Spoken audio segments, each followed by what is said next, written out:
Yeah, look, I think today's report, hopefully, it's a voice of all the 4,000 people that have built up the courage to speak to the Commission. And, even those suffering in silence, I just hope that this provides some sort of closure for them. If it wasn't for your bravery, as we know, this might never have been unearthed. How does that make you feel?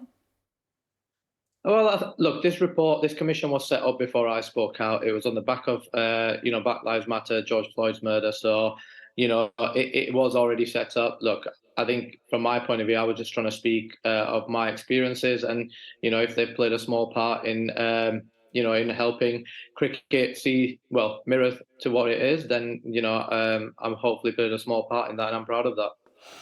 44 recommendations in total, including racial literacy, match fees for England men and women to be made equal immediately, participation in talent pathways should be made free of direct costs charged by the counties, and lots of others, as I said, 44 in total.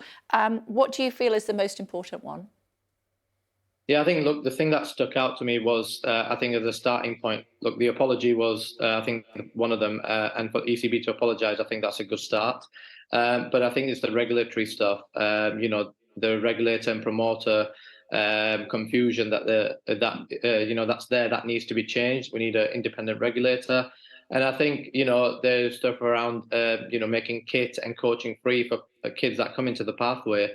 And the pay structure with women's cricket, even when I was briefed yesterday, I wasn't aware that England women have not played a test match at Lord's, and that's wrong, and that needs to change immediately. With this openness, do you think more people will now come forward and talk about their experiences? Look, I think naturally people will, feel braver to do that, and I hope, they do. But ultimately, speaking out is difficult. I'm not hiding away from that. But if they do want to do that, I'll be there to support them. If they asked for your help directly, and I'm talking more now about the ECB, would you be willing to help shape the future of English and Welsh cricket? Yeah, look, actually, yesterday, I'm really concerned about the direction that cricket goes in, and I've already seen a lot of PR initiatives, and it's a complex space with people using it for their interests. So, I spoke to the ECB leadership yesterday and said I would be willing to help in the strategy part, because it's far too important that the game gets this right. Yeah. I do have to ask you, Azeem, and I know you'll forgive me for bringing this up, but I need to ask you about, some of the allegations against you. I know that you've apologised, haven't you, about those anti-Semitic posts that you made in the past. And you were formally reprimanded, I think I'm right in saying, for racist and discriminatory conduct. Do you feel that you've done enough now, or is that ongoing to engage with the Jewish community? Yeah, look, from my point of view, I've been very clear from the offset.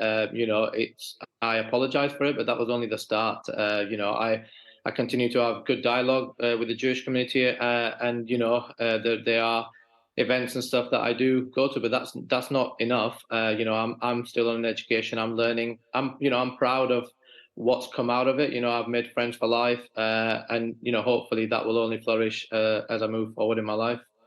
You felt that this anti-Semitic language was stuff that you learned in the dressing rooms of England's youth cricket teams. Did you tell the investigators at the time that that's where this language had come from?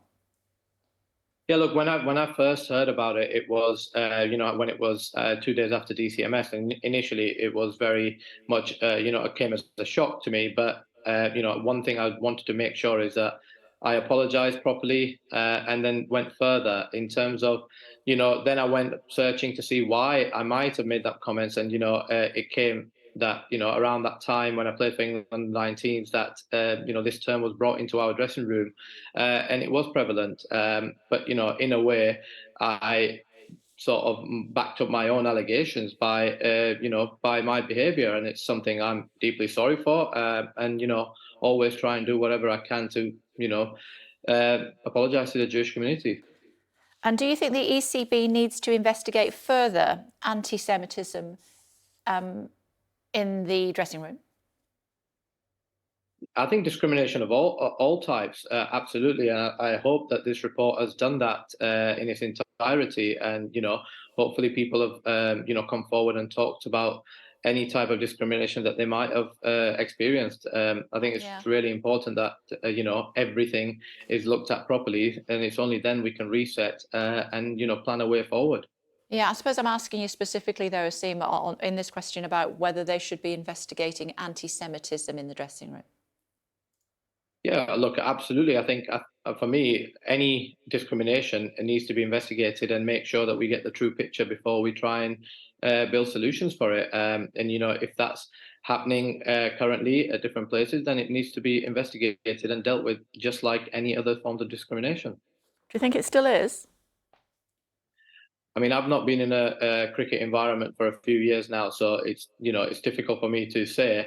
I've had a lot of contact from people up and down the country. Anti-Semitism is not something that has been brought to me, but all other types of discriminations have been, and it's difficult for me to comment on something that I'm not part of. Okay, it's good of you to take the time to join us today from Dubai. Thank you. Thanks, Kay. Thank you.